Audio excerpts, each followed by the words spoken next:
hindi na nga nakatiis ang kapuso aktres na si Heart Evangelista at tuluyan na nga nitong sinampahan ng reklamo si VP Sara Duterte matapos ngang mapatunayan na may lihim itong relasyon kay Cheese Escudero. Ayon sa balita matagal na daw na naghihinala si Heart at ngayon nga daw ay lumabas na ang katotohanan. Samantala narito naman ang video na magpapatunay na hindi na umano matutuloy ang impeachment ni VP Sara. Kung dapat bang tumawid, dapat bang maitawid, at dapat bang itawid itong maanumalyang impeachment complaint laban kay Vice President Inday Sara Duterte from the 19th Congress to the 20th Congress. Ang sagot po ng inyong lingkod, ang inyong kaibigan, Attorney Vic Rodriguez bilang Pilipino, bilang abogado, bilang maisog, hindi po nararapat itawid. Hindi po nairarapat maitawid. Hindi po marapat makatawid ang maanumalya at unconstitutional na impeachment complaint laban kay Vice President Inday Sara Duterte mula 19th Congress papunta sa 20th Congress dahil po sa itong simpleng kadahilanan. Alam na po natin, ang dami na nating diniskurso rito, yung ito ay hindi verified impeachment complaint. Santabi na po muna natin yan. Hindi po dapat maitawid, makatawid at itawid ang impeachment complaint mula 19th Congress to the 20th Congress for the simple reason, nakaukit sa ating saligang batas na isang impeachment complaint lamang po laban sa mga impeachable officers sa loob ng isang taon ang maaaring isampa, bigyan ng due course, i-recognize at dinggin ng Senado. Halimbawa, kung ang ni-impeach o ang na-impeach ay ang Pangulo o ay ang pangalawang Pangulo. In our case, ito pong pangalawang Pangulo. Hindi po maaaring itawid ito sapagkat meron niyang constitutional prohibition na tanging isang impeachment complaint lamang ang dapat i-recognize at bigyang due course sa loob ng isang taon laban sa isang impeachment or impeachable officers. Bakit kanyo?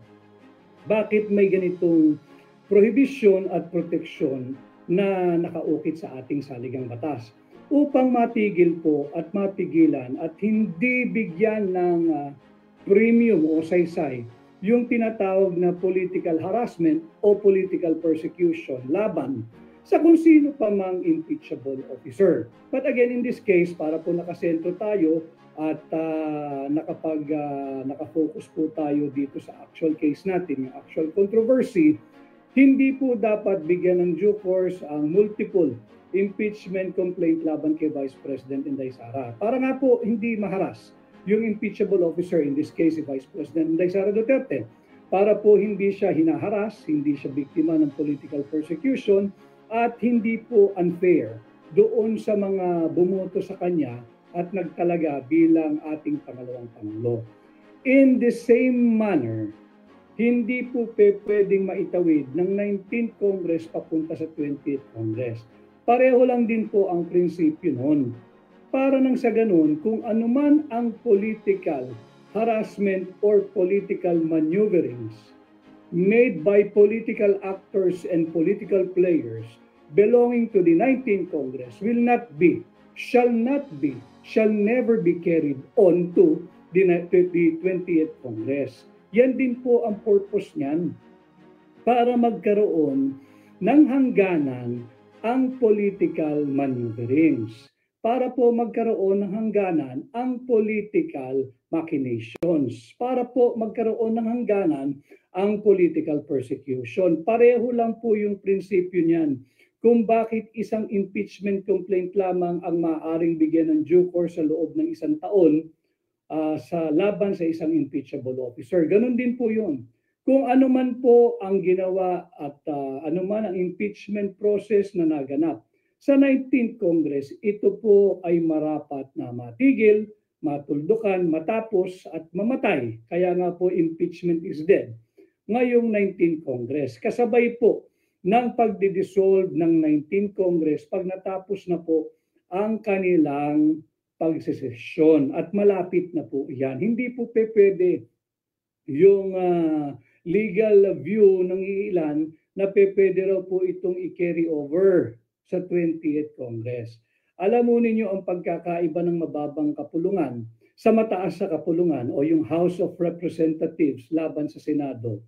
Ang presumption po kasi, pag ikay nakatungtong na sa Senado, you have that political and the intellectual and emotional maturity and stability to view things with a much fairer and objective perspective. Yung tingin po kasi doon sa mababang kapulungan, napakarami po kasi nila.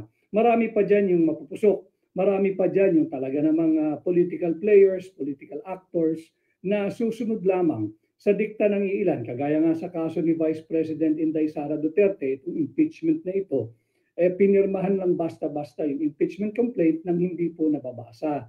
Kaya nga hindi ito verified. But bukod po dito sa mga legal views and legal arguments that I already have presented to you long time ago, dito na po tayo, nagbabago na po kasi, nagsishift na rin eh. Ang tanong po na kung dapat daw po bang itawid, makatawid o maitawid itong impeachment complaint from the 19th Congress to the 20th Congress, ang malinaw pong sagot ay no, hindi dapat mamamatay ang impeachment complaint, ang impeachment process na ito kasabay ng pag-a-adjourn ng 19th Congress. Under the same principle, whether by analogy, by common sense, or by legal point of view, doon din po parehas yan sa justification kung bakit isang impeachment complaint lamang ang maaaring maisampa at bigyan ng due course sa loob ng 1 taon laban sa isang impeachable officers. Para nga po hindi siya maging biktima ng political harassment. Para nga po hindi unduly burden yung impeachable officer na hindi na makakapagtrabaho, hindi na makaka-focus sa public service dahil kinakailangan niyang sagutin ang multiple impeachment complaint at multiple impeachment hearings or trial kung halimbawa pinapahintulutan ng ating konstitusyon na magkaroon ng more than one impeachment complaint at impeachment trial or impeachment hearing sa loob ng 1 taon. Ganon din po ang prinsipyong nakapabalot dito kung bakit pag natapos ang 19th Congress kung saan ay sumampa itong unconstitutional and unlawful and invalid impeachment complaint laban kay Vice President Inday Sara Duterte, tapos na rin po ito. Hanggang dito na lang ito. Hindi pa pwedeng itawid sa 20th Congress. Otherwise, you will be giving premium to a continuing political persecution, to a continuing political harassment. Kasalanan po iyan ng mga mapupusok na pumirma dyan sa huwad na impeachment complaint sa ngalan ng milyong pisong ayuda, sa ngalan ng milyong pisong AIC, sa ngalan ng milyong pisong akap na kapalit ng kanilang pirma. Kasalanan nila yan, masyado silang naging mapusok, masyado silang naging mga hangal na pumirma kahit na nakikita nila na napakaiksi na lang yung kalendaryo ng 19th Congress. Yan nga po yung pagkakaiba ng mababang kapulungan at ng mataas na kapulungan kung tawagin yung Senado. Ang mga senador po kasi, ang presumption po ng mga ordinaryong Pilipino sa kanila, sa atin, katulad po natin, ang tingin natin sa kanila bilang mga national leaders, mas malalim po silang mag-isip. Meron silang, they are more critical, they are more incisive, they will exhibit and they shall exhibit more brilliance, they shall be more analytical, at mas magiging in-depth yung kanilang assessment and appreciation of things, be it legal or political or both. At yung mga nagsasabi po na kasi ang impeachment naman, numbers game, it's more political than legal, to a certain extent, tama po yun. It's more political than legal. But you cannot set aside na legal proceedings din po iyan. Bakit kanyo?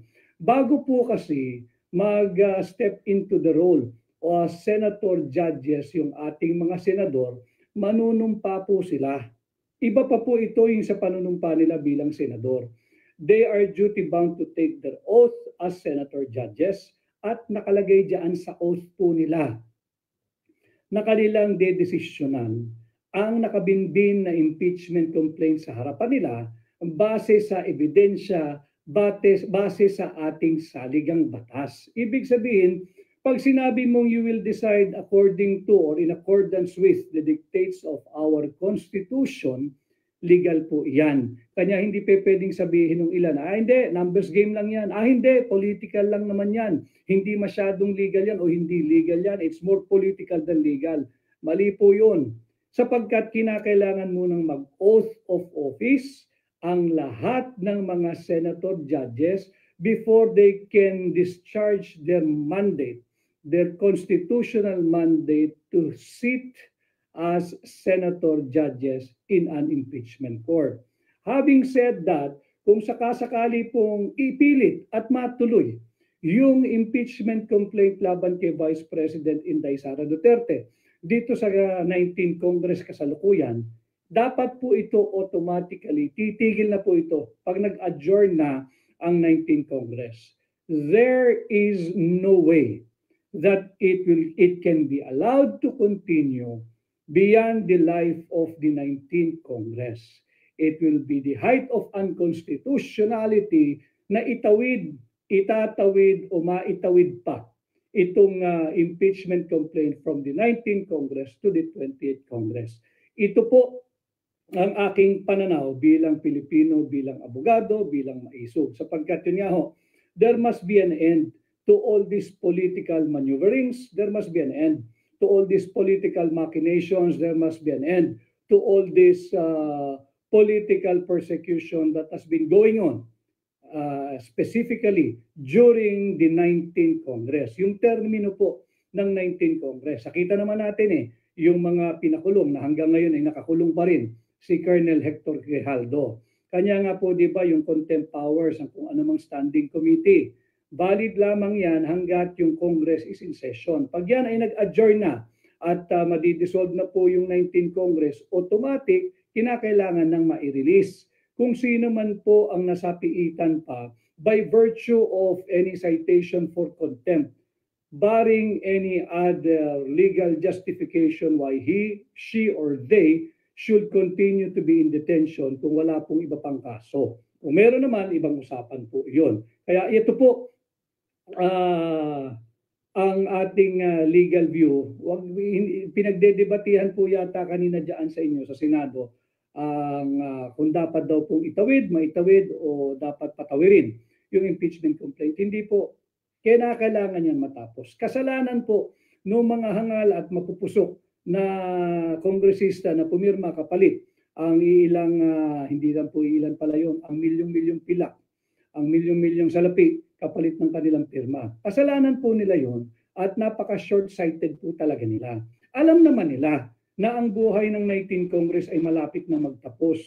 Pinilit pa rin nila dahil nga sunod-sunuran po sila dyan sa liderato, sa naghahari-harian at elitistang liderato ng mababang kapulungan. Kasalanan po nila yon. They should not pass the burden now or the blame now on the Senate as an institution and Senate as the impeachment court. Kasalanan nila yun. Yun nga po yung the great divide, kung masasabi natin ganyan, na that separates the men from the boys. Yung Senado po, iyan po talagang yung maturity po ng mga yan, yung kanilang intellectual, yung kanilang mental, yung kanilang legal maturity, iba na po Hindi mo pwedeng ihalo at ihalintulad dapat doon sa mga miyembro ng mababang kapulungan. Mas meron silang meron silang national constituency, and when you elect someone dyan sa Senado, ang presumption po talaga, balansyado na po mag-isip yan at kaya nang tumingin beyond any political color or beyond any political affiliation. Ang tinitingnan na lamang po dapat pag nasa Senado ka yung bansa. Yung kapakanan ng bansa at kapakanan ng bawat Pilipino. At yun po yung malaking pagkakaiba. Hindi po dapat ibigay yung bigat o yung burden o yung bagahe sa Senado. Hindi sa Senate President, hindi sa miyembro ng Senadong kasalukuyan ng 19th Congress. Ang dapat po, wala pong pwedeng ibang sisihin ang liderato ng mababang kapulungan, kundi ang kanilang sarili.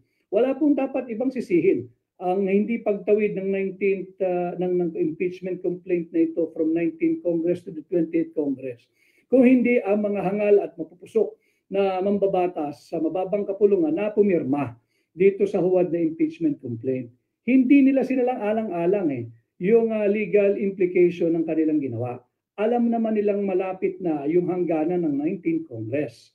At hindi may-aring maitawid mula ng 19th Congress papunta sa 20th Congress. Again, with the same principle that is backing yung legal principle kung bakit isang impeachment complaint lamang ang maaari mong bigyan ng due course sa loob ng 1 taon laban sa isang impeachable officers. Kung hindi, ano pong mangyayari doon sa isang impeachable officer na lagi na lang nakukursunadahan ng political majority? Wala na pong gagawin yan. Mauubos yung araw sa kanyang termino kakatanggol sa mga huwad na impeachment complaint o huwad na kasong kanyang harapin sa anumang korte na lilitis po sa kanya o sa kanila. Kanya po meron pong ganyang prohibition at protection na ibinibigay ang ating saligang batas sa mga impeachable officers katulad ni Vice President Inday Sara Duterte. Ganon din po yung visa, yung effectivity or efficacy of any impeachment complaint. Pag yan po ay ipinasa mo during the life of a certain Congress, kagaya po nito 19th Congress, hanggang dyan na lamang po iyan. Hindi po pwedeng tumawid yan, hindi po pwedeng pahintulutang tumawid yan, hindi po pwedeng pahintulutang maitawid yan. Sapagkat yan po ay matatapos kasabay ng buhay ng 19th Congress. At matatapos na po yan, malapit na, ilang araw na.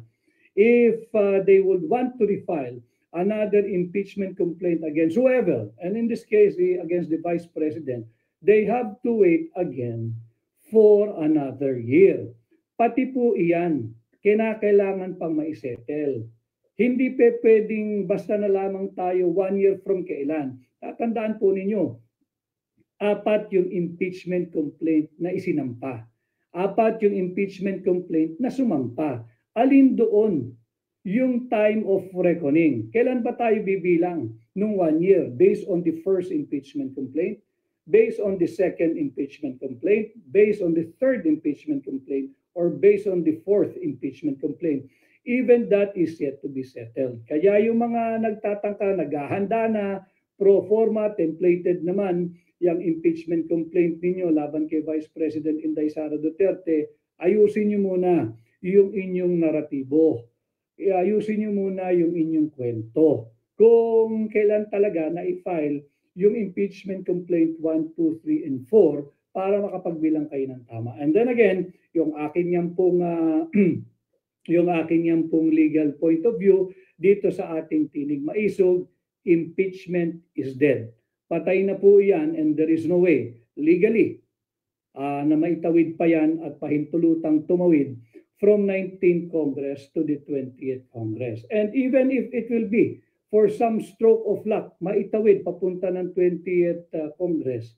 And marami na pong mas matatalas na legal mind, kagaya ni Senador Dante Marcoleta, na nag-aabang dyan at kanyang tatalupan ang isyong ito. At mapapakita higit na talagang walang basihan at walang dahilang hayaang tumawid pa sa 20th Congress itong maanomalya at unconstitutional na impeachment complaint. Kay Jennifer Pacheco, good evening po. Senator Nicolas Cage of the Philippines, maraming salamat sa iyo, Jennifer Pacheco. Kay Jonah Bourbon, hello po, Sir Vic, watching here from Riyadh. Kay Neng Nielsen, hello po, Attorney Vic, watching from Stockholm, Sweden. Kamusta po kayo dyan? Kay Marian Abad, good afternoon, Attorney Vic Rodriguez, watching from Hong Kong. Kay Edelisa de los Reyes, watching from Canada naman. So makikita natin, ito pong ating tinig maisog ay talagang international, hindi lamang po yung ating mga kababayan sa Pilipinas na kasalukuyan naghahapunan o naghahanda para sa hapunan.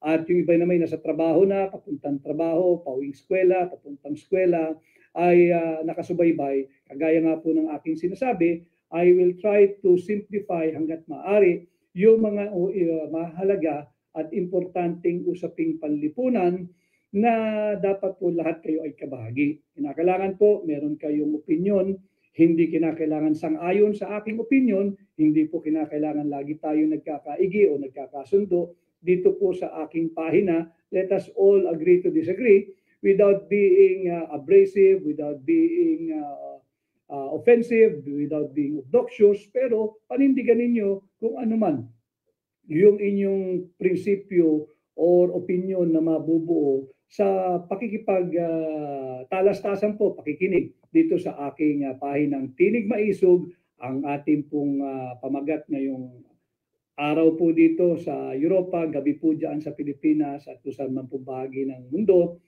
The impeachment is dead. K10_KRAUS. Mabuhay ka, Attorney Vic, at mag-iingat ka palagi at sana wag magsawang magbalita patungkol sa mga kaganapan sa bansang Pilipinas, kaugnay sa mga legalidad at tunay na issue sa mga bagay-bagay na nangyayari. Yan naman po ang parte ng advokasya namin dito sa Hakbang na Maisog. Bukod sa humihingi po tayo ng transparency, ng accountability, ng kapayapaan. May mga araw po tayong i-devote diyan sa usapin ng South China Sea.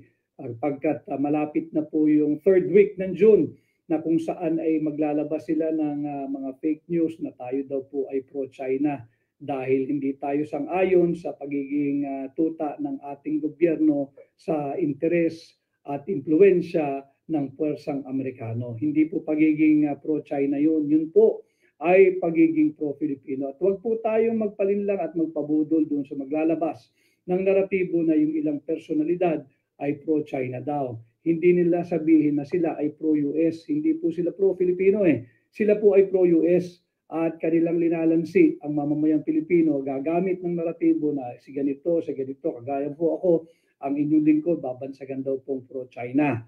Eh paano? Yun ang susulong, nagpapakatuta sa interes ng Estados Unidos. Hindi ba hindi pro-Filipino yan? Hindi ba hindi anti-Filipino yung sentimentong yan? Pag yung pagiging pro-US nung karamihan sa ating mga opisyal sa gobyerno ngayon, hindi ba't pagtatraidor yan sa sambayan ng Pilipino? Kay Duterte pa rin, dapat si Garcia ang pinagtutuunan nila ng pansin. Si Chairman, COMELEC Chairman, technical glitch po ang dapat i-impeach. Ito ang sabi ni Duterte pa rin. Alam niyo, hindi ako magugulat if one of these days, meron po magsampa ng impeachment complaint laban dito kay Chairman Technical Glitch. Kahit na naproklama na o tinanggal na, lifted na, yung hindi pagproklama doon sa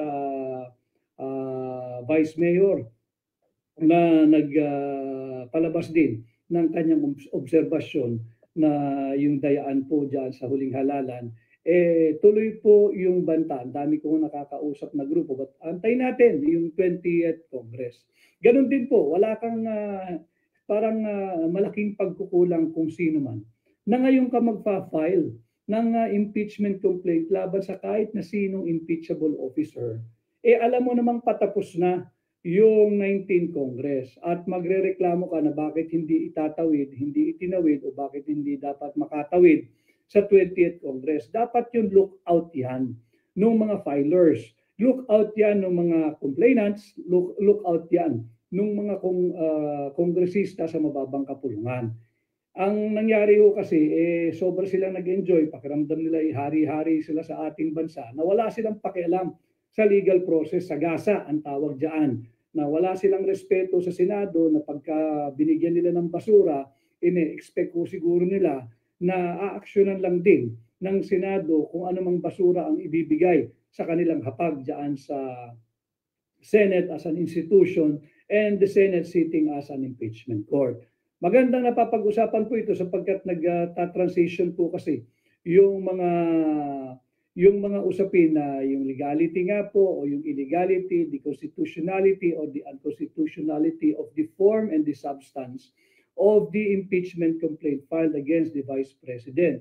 Ngayon po ang usapin ay kung dapat na daw po itong makatawid, patawirin o tumawid sa 19th Congress. Kitang-kita dito na naghihingalo na itong unconstitutional impeachment complaint laban kay Vice President Inday Sara Duterte. Hindi na po pinag-uusapan dito yung napag-usapan a few months and a few weeks back. yung legality pagdating sa substance. Yung legality ng impeachment complaint. Tama ba ito ba yung verified impeachment complaint o hindi? Wala.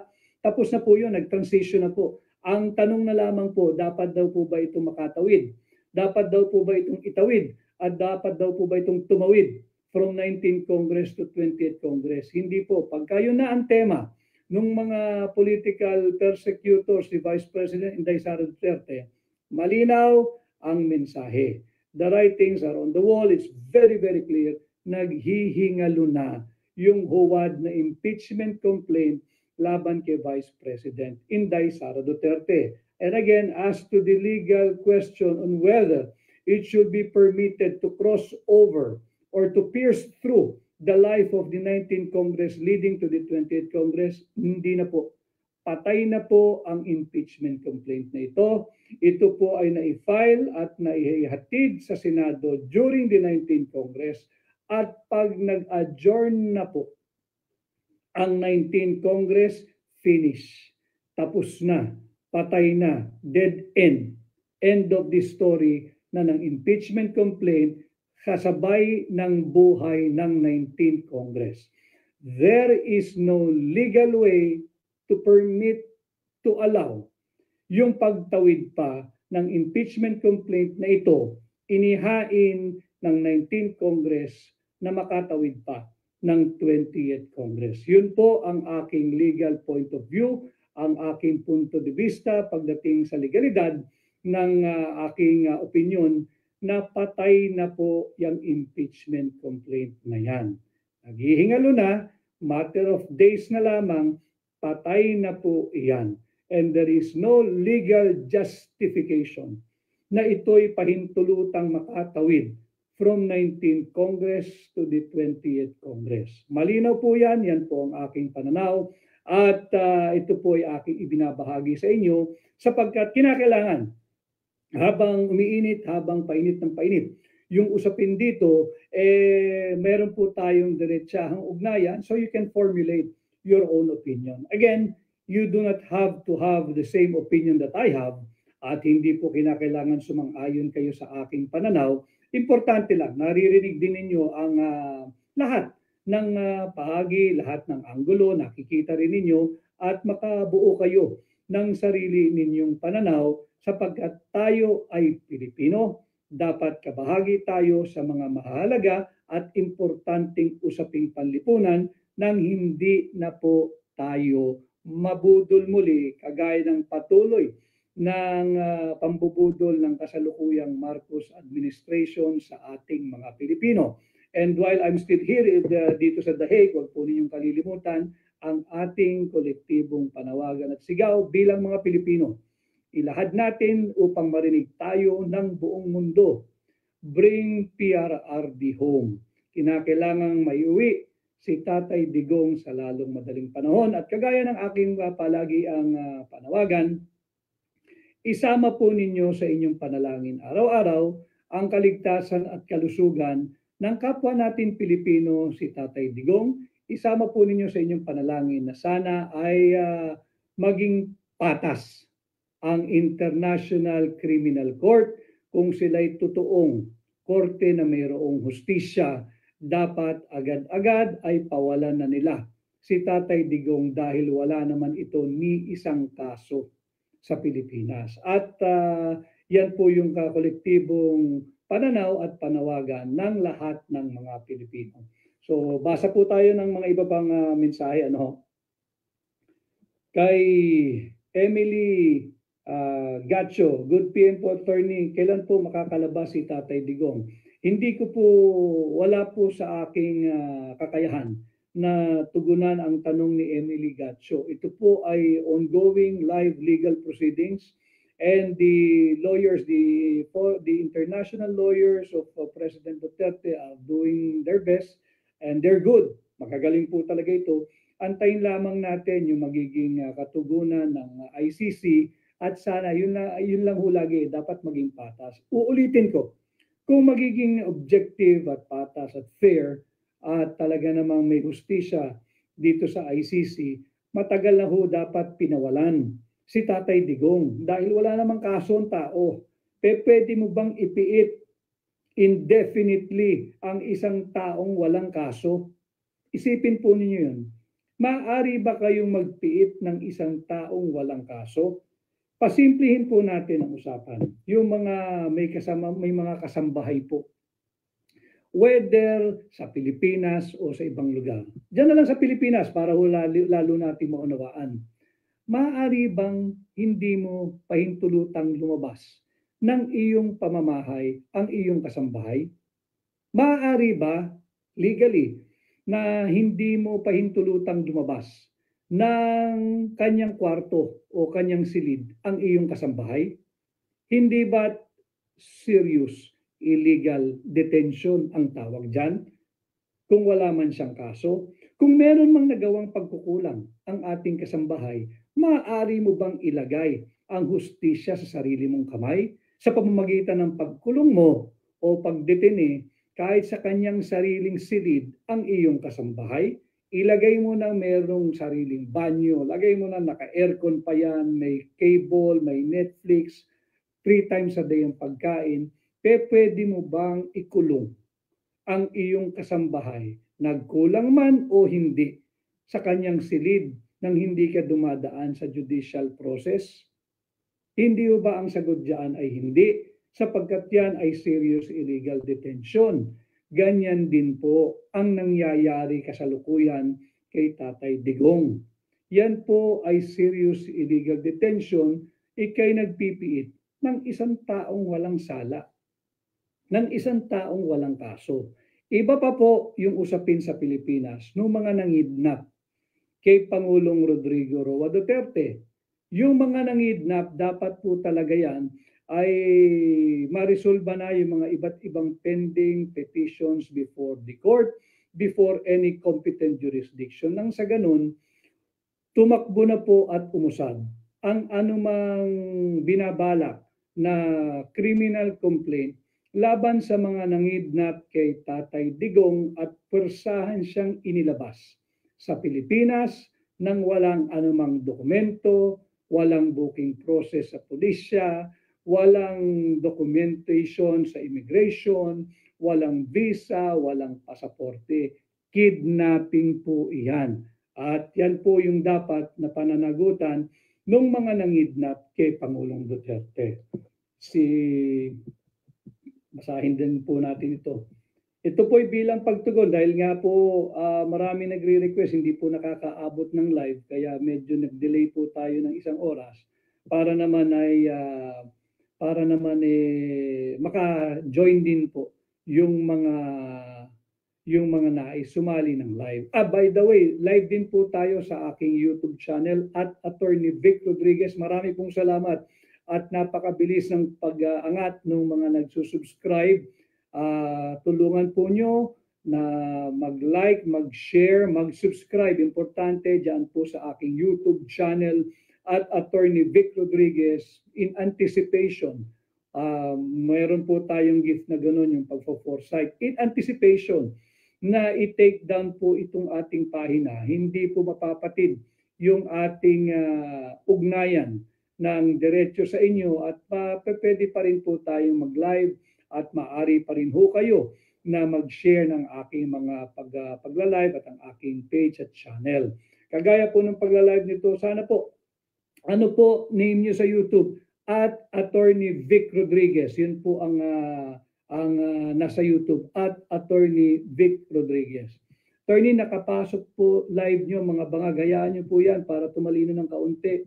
Panay na po kasi, panay hangin na yun na sa utak. Baka sakaling pag nakikinig ho ay makargahan naman ng maganda-gandang impormasyon. Si Balitang Hopya Mani Popcorn, si Spokes daw po ang focus ngayon ni Torre. Sinong Torre to? The new PNP chief, pauwiin din like Tevez. Alam niyo, itong mga ating mga functionary, trabahante naman talaga sila sa gobyerno. Trabahante naman talaga, sumisweldo po sila ng bumula sa ating buwis. Ang tutukan po dapat ng pambansang pulisya, yung kriminalidad na lumalala sa ating bansa.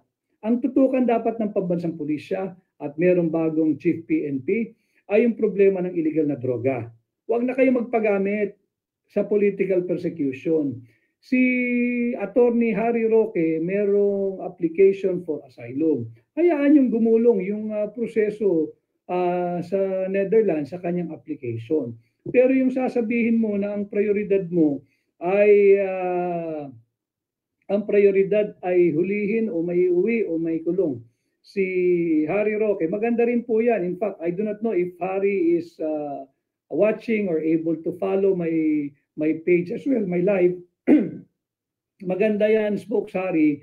Magagamit mong dagdag na ebidensya or documentation sa iyong application for asylum na mismo yung pambansang pulisya, ikaw ang sinabing prioridad na maiuwi at may kulong. Yan ang makakatulong sa iyong application for asylum. Ano? Pero bilang Pilipino, kailangan ang pag-ukulan ng pansin ng pambansang pulisya at lahat ng law enforcement agencies or units ng ating bansa ay ang paglaban sa kriminalidad, ang paglaban sa droga. Hindi nyo pa nga nasosolve yung biggest drug haul na pinagyabang ng administrasyon ni Bongbong Marcos. Ilang bilyon daw po yung droga doon sa Alitagtag, Batangas. Ano na ang nangyari? Yan ang pag-aksayahan mo ng panahon. Yung kinidnap na bata na pinutulan ng daliri, sinasabi, confirmed, identified 22 suspects. Nasaan na? Kahit isa doon sa 22 suspects na identified. Tukoy po nabilang 22 yung malefactors, 22 yung gumawa ng karumal-dumal na krimen na kidnapping, pinutulan pa ng daliri yung kaawa-awang batang estudyante, elementary. Tukoy 22 daw po yung gumawa ng karumal-dumal na krimen. Ilang buwan na nakalilipas, ni isa doon sa 22 tinukoy ng DILG hanggang ngayon, wala pong pagkakakilanlan. Akala ba ng gobyerno nabubudol pa ninyo ang mamamayang Pilipino? Sinabi ninyo na na-recover yung bata sa isang hot pursuit police operation. Hot pursuit police operation. Anong nangyari doon sa 22? Meron ho kayong numero, 22 ang suspect. Hot pursuit operation. Live daw po yung police operation na gaganap noon. Nung na-recover, yan ang term, na-recover yung bata mula sa kamay ng mga kanyang kidnappers. Nasaan na po kahit isa doon sa 22 na tinukoy ninyo na bilang ng mga suspect. Ni isa po doon ay hindi nasa kote. Yan ang inyong pag-aksayahan ng panahon. Yan ang inyong bigyan ng maraming pondo paglaban sa kriminalidad at sa droga. No? Sana nasagot ko yung iyong query, balitang Hopya Mani Popcorn. Kay Mac B. Tochi, Attorney Vic, may update na po ba yung tungkol sa 2025 anomaly budget watching from Japan? Good evening po sa inyong lahat. Si Mac B. Tochi, wala pang update. Ang latest update po natin ay hindi po natuloy ang oral argument that was set for the second time noong May 19 sana, at ito po ay suspendido indefinitely.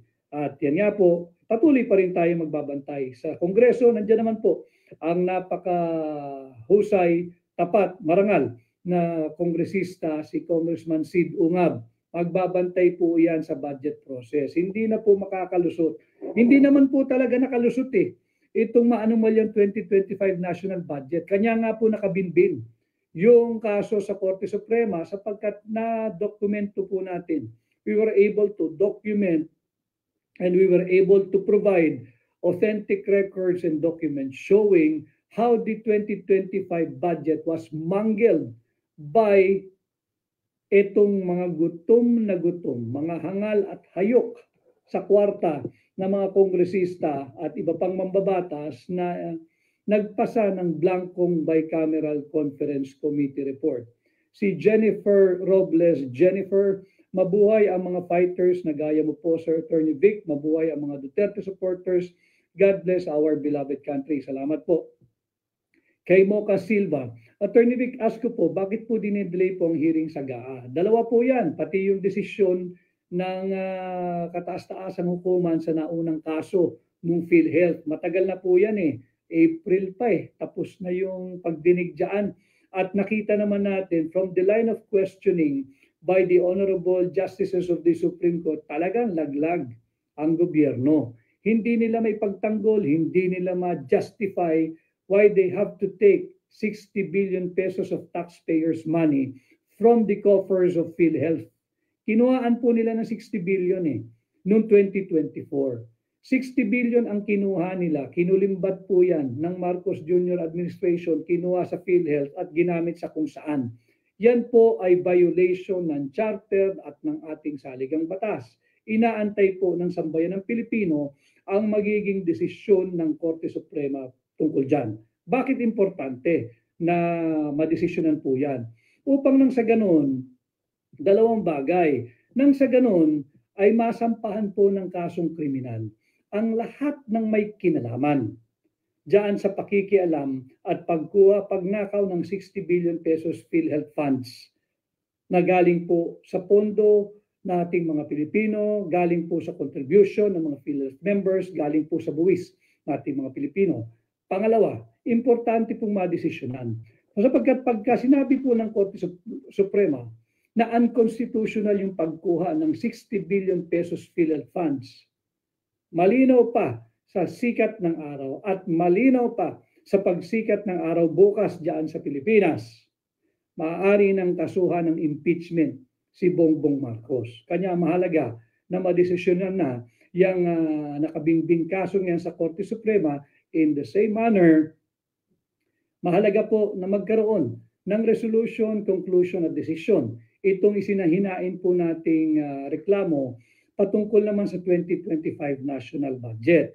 Sapagkat yun din po, nakabinbin po yan, kinakailangan mayroong closure, kinakailangan may finality, kinakailangan may resolution, and the case must be disposed of forthwith para naman umusog na rin yung mga kasong naisampa na laban sa mga mayroong makakating kamay na kumalikot na kialam at naglagay ng halaga diyan sa mga blankong items sa Bicameral Conference Committee report. Importante po yan. Nakasalalay po diyan yung pagtakbo ng mga criminal complaints na nakahain na po ngayon sa Ombudsman. Pag nagdesisyon po kasi ang Korte Suprema at sinabing illegal yung nagawang proseso ng 2025 national budget, madali na po yan na sasampa sa Sandigan Bayan yung mga nauna ng kinasuhan. At yung mga hindi pa nakakasuhan at mapapatunayang may kinalaman dito sa maanumalya, unconstitutional, illegal at invalid na pagpasa ng pagpapalusot sa 2025 national budget, maaari na pong makasuhan. And again, pati yung pumirma ng Pangulo ng Republika ng Pilipinas, si Bongbong Marcos, maaari na rin makasuhan ng impeachment dito sa paparating na 20th Congress. Yan po, ganyan po kahalaga. Ganyan po kaimportante ang na madesisyonan itong nakabinbin na 2025 case sa GAA, yung 2025 GAA case. Ano? Ganon din yung ito may pumasok si Balitang Hopya Mani Popcorn. Ganon din ito Balitang Hopya Mani Popcorn. Yung kay Chairman Technical Glitch. Pagka antay natin dito sa 20th Congress kung may magsasampa ng impeachment complaint laban dito kay Chairman Technical Glitch, nang sa ganun ay mapanagot natin yung mga nagsalaula ng most democratic way of choosing our national leaders as well as our local leaders. Si Melinda Ragadio, Attorney, bought your book po in The Hague. Salamat po sa patuloy na suporta kay Tatay Tunay na Maisog. Maraming salamat kay Melinda Ragadio at sa mga katulad pa ninyong Filipino migrants at Filipino workers na nasa iba't ibang bahagi po ng Europa sa inyo pong pagtanggap sa akin at pagtangkilik. Kahapon po hindi ako nakatagal masyadong maka-stay sa inyo. Pagod na rin po ako at hindi pa naka-idlip na maayos. But I was at the Duterte Street, diyan po sa labas ng detention center.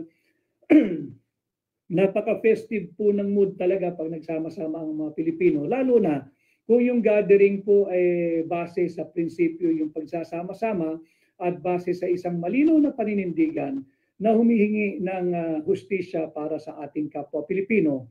Dating Pangulo, si Pangulong Rodrigo Roa Duterte, na hanggang sa ngayon ay illegal na nakapiit dito po sa The Hague, dito po sa ICC, sapagkat wala naman po siyang kahit isang kaso.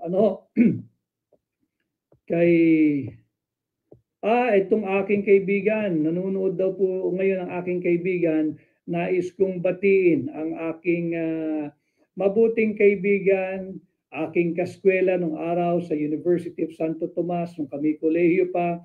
Belated happy birthday sa aking kaibigan kay Vani Mukonoki ng Japan Maisog. Vani, happy birthday.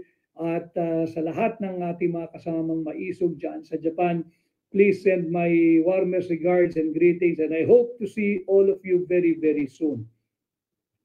Attorney, nakadalaw na po ba sila Mayor Baste, VP at mama nila kay Tatay Digong? Si Vice President po at si Mrs. Elizabeth, si Ma'am Elizabeth, ay nakadalaw na po yun at naikwento naman po yan kahapon ba anong isang araw nung Sabado ni Vice President Inday Sara Duterte sa kanya naging mensahe at pagbati nung isang araw nung Sabado ng kanyang kaarawan na si Vice President surely may access kay Tatay Digong. Ganun din si Ma'am Elizabeth, si Ma'am Duterte, meron din pong access yan kay Tatay Digong. Nag-i-schedule lamang ho. Si Mayor Baste, wala pa ho. Sapagkat simula po nung sinalbahe ang kanyang ama, simula po nung sinalbahe si Tatay Digong nung March 11, ngayon pa lamang ho magkikita muli ng personal si Mayor Baste, Vice Mayor-elect po ngayon, na naririto rin sa The Hague. Ngayon pa lamang po sila, today is Monday, Tuesday ho ang araw ng bisita, if I'm not mistaken, ay magkikita na po yung mag-ama. And I'm sure it's going to be heartwarming for both sapagkat si Mayor Baste po siya po yung nangangasiwa at nangangalaga kasi sa Davao City bilang mayor. Kanya ginagampanan niya yung kanyang papel bilang ama ng lungsod ng Davao, kanya hindi ho siya basta-basta nakaalis at hindi po siya basta nakapunta sa kanyang ama. And this will be the first time that he will be seeing his father na unjustly detained.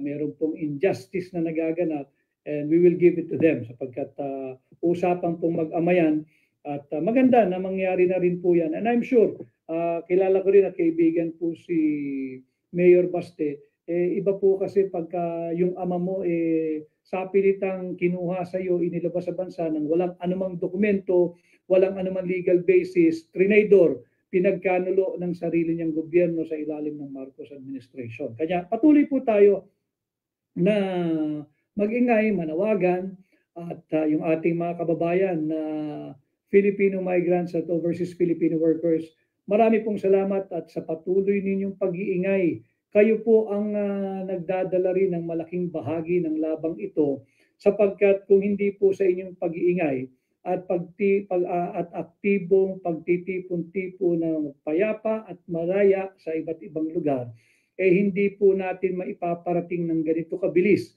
ang sentimiento ng mamamayang Pilipino hinggil sa injustice or injustisya na nararanasan po ng ating kapwa Pilipino na si Rodrigo Roa Duterte na ating dating Pangulo sa kamay ng mapang-api at kasalukuyang administrasyon ni Bongbong Marcos. Kaya marami po salamat, pagpatuloy niyo po yan.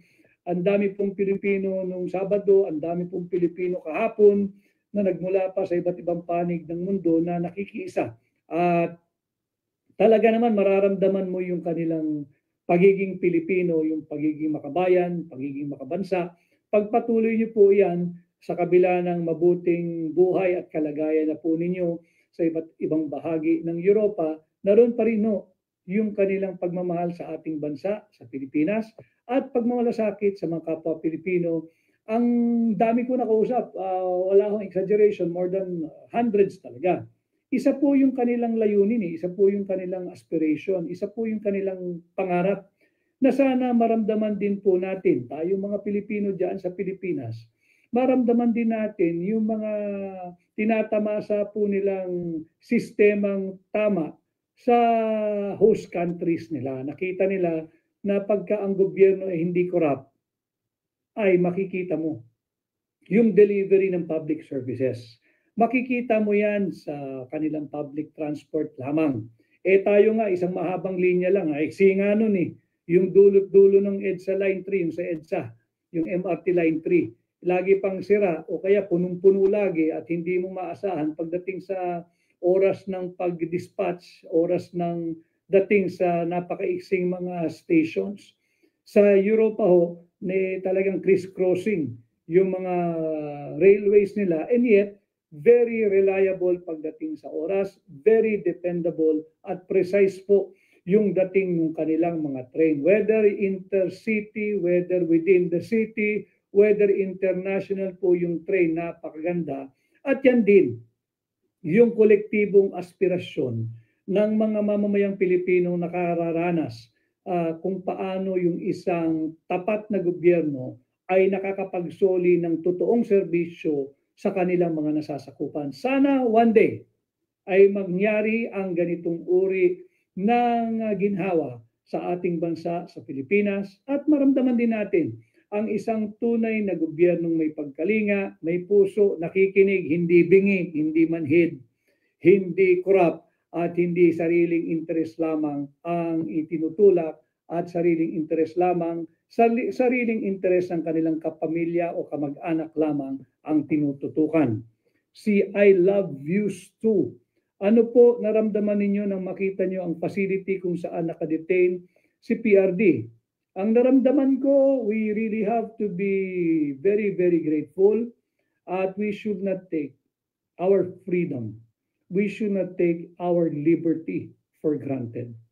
Kung meron kahit kaunti, kahit maliit na espasyo na nagbabadya na mawawala ang ating kalayaan, ang ating freedom, ang ating liberty, lumaban ho tayo, pushback. Labanan natin. Kung nakita natin sinasalaula yung ating saligang batas, papunta doon sa pagkitil sa ating kalayaan, ating liberty, ating freedom, yan, yung ating kalayaan magpahayag, yung free speech, yung ginagawa sa napakaraming pag-iimbestiga di umano diyan sa mga noisy vloggers, karapatan po nila yan Yan po ay merong garantiya sa ating saligang batas. Dinadahan-dahan po yung pagkitil sa ating kalayaan. Huwag po tayong pumayag. Importante ang kalayaan, importante ang freedom, importante ang liberty. At yan, sana bigyan natin ng pagpapahalaga habang tayo ay may nararamdaman pang kalayaan, habang tayo ay meron pang kalayaan at meron pang liberty at meron pang freedom.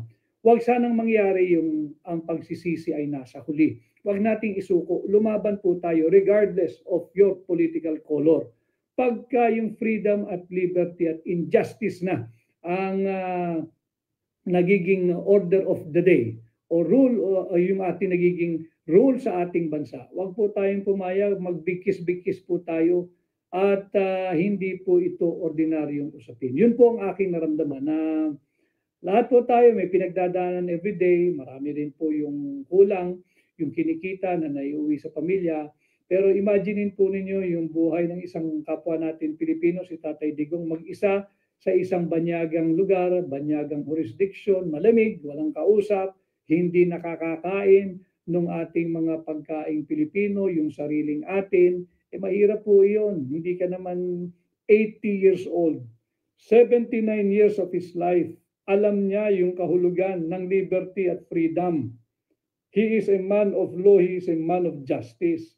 79 years old, papuntang 80 years old, sa kanya naramdaman yung unlawfully ipiit ka, yung injustice na kinidnap ka ng sarili mong gobyerno, yung trinidor ka ng sarili mong gobyerno. Nakakalungkot po, nakakagalit. Yun po yung aking naramdaman. Kay kay Erin Marceline, padating na naman ang meeting sa 2026 National Budget. Ongoing na po yan, kinunbin na nag-budget call na po, aktibo na po yung DBCC. At trilyones na naman ang usapan.